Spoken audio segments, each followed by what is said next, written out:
mtazamaji wa Watching T-Buzz TV. Kipindi hewani ni Karabati Mbavu Show. Kipindi ambacho kitaendelea kuonea mpaka pale atakapopatikana mshindi katika session hii hapa. Mshindi kumbuka atajishindia Range Rover Vogue na pesa taslimu, bila kusahau atapata meli mpya aende kutanulia katika jangwa la Sahara. Mtangazaji wako ni Tini White, wanasema MC, au unaweza kaniita Tini White. Pirika pita kupita kutafuta pesa piku nani aimwa piku hiki kipindi kinatafuta mchekeshaji wa umati bora, na atakwenda kujishindia Range Rover Vogue na meli mpya katika jangwa la Sahara mjini Somalia. Kumbuka hapa tunatafuta mchekeshaji wa umati, hilo lazima ulielewe. Majaji wetu ni wewe mtazamaji, pamoja na majaji wetu ambao tunao hapa, ambao watakuwa kwenda wanawahukumu na kuandika yani writing paper rate. Of course ninaye jaji namba 1 ambaye ni Mavundi the entertainer. Bila kumsahau ninaye jaji namba 2 kutoka katika jimbo la Popobawa, ambapo yeye ametoka Mwanza, hapa amekuja tu amegonga visa, lakini tunaishi naye, anaitwa Kinyo mwana wazii, yani kinyozi. Bila kusahau tunaye mchezaji wa zamani wa mpira ambaye anaitwa Kaju Murere. Bila kusahau tunaomba tuonyeshe mkono na kutushangilia. Naam mpenzi mtazamaji wa Watching T-Buzz TV, kipindi hewani ni Karabati Mbavu Show, kipindi ambacho kitaendelea kuonea mpaka pale atakapopatikana mshindi. Kumbuka jina langu naitwa Tini White Boy, nitakuendeshea hiki kipindi mpaka pale atakapopatikana mshindi wa kupata Vogue na meli mpya katika jangwa la Sahara mjini Somalia. Mshiriki namba 1 anakwenda kwa jina Rafu. Thank you. Jamaa kama kiachia kitu balaa, yani watu wanapauka hivi mafuta lotion vyote vinapumutika. Kwa hiyo unatakiwa uwe makini. Full take on the stage. On the stage.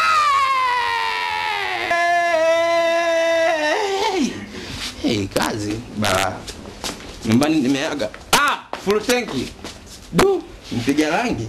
Usinifuatilie habari hizo, mimi sizipendi. Nikufuatilie kama nani? Wewe demu, shika. Haya. Kaamua kwa uwezo. Wewe endelea, tuna mambo yako haya. Kwanza hapa mimi nagombana na mjumbe.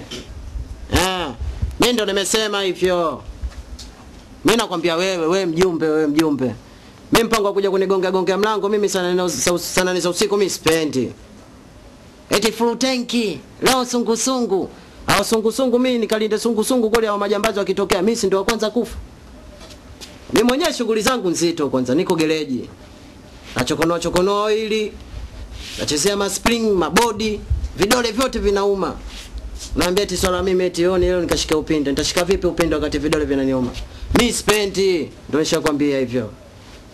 Na sasa hivi ndio nimekwambia silindi, na hiyo Jumapili siji. Na kama ikiwezekana mimi naweza nikajinyonga au mimi sijui niongope, nimesafiri. Unajua ananyanyasa sana, unajua serikali za mitaa. Angalia kabisa mwili wangu. Mimi safari mimi na ama hata ukuswelini kwenyewe naenda Oyster Bay Masaki. Si unajua Oyster Bay Masaki kule. Hakuna hata kuku anazurura uswelini. Ushamkuta mbuzi kafungwa laiani anakula majani wewe. Mimi naenda kuishi kwa watu wale ambao wenye vitambi kama mimi, lakini mimi ninazeki. Umesikia? Mimi sipendi ujue. Mimi nashangaa kabisa. Mimi swala hili la kwenda kulinda hili. Kwanza sijui limeanzia wapi. Sasa hivi tuko kwenye teknolojia. Yaani teke linaokujia. Mimi mambo ya kumind haya mambo ya kusema sijui kulinda sijui eti nalinda. Mimi mwenyewe nalalia kapeti. Mimi nina nyumba. Ndani nina jamvi tu na mto. Kama mnataka ibeni. Mimi nitakulinda wewe. Umeniona mimi kwa sababu nina kitambi cha matatizo haya. Huku tunaishi kama kijijini, huku mjini sasa hivi watu wanatembea W, lakini nashangaa sisi tunanyanyasika tu kwa sababu sisi tunatembea kwa miguu, eti tulinde. Kwanza mjumbe mwenyewe juzi kaniuzi. Nimefuata barua tu unaambiwa, yani kugonga muni unaambiwa, ananiambia nini? Pesa. Muni wenyewe unatoka bure serikalini. Wino tu. Lakini nashangaa eti anataka hela. Mimi kwanza leo mimi silindi. Mimi nishachoka kabisa. Mimi silindi tena. Nishachoka. full tank inatosha. Na wapenzi watazamaji wa Watching TV, huyu alikuwa pande full tank, na sasa hivi kwa ajili ya mfano tu tunamleta Mafunde the Entertainer ili aweze kuonyesha nini namna ya kukarabati mbavu. Kumbuka mshindi anapata Range Rover Vogue, vile vile anapata na meli mpya akatanulia katika bahari ya Shamu au katika ile jangwa la Sahara mjini Somalia. Thanks. Mafunde the Entertainer, you can come be here to book about that something the people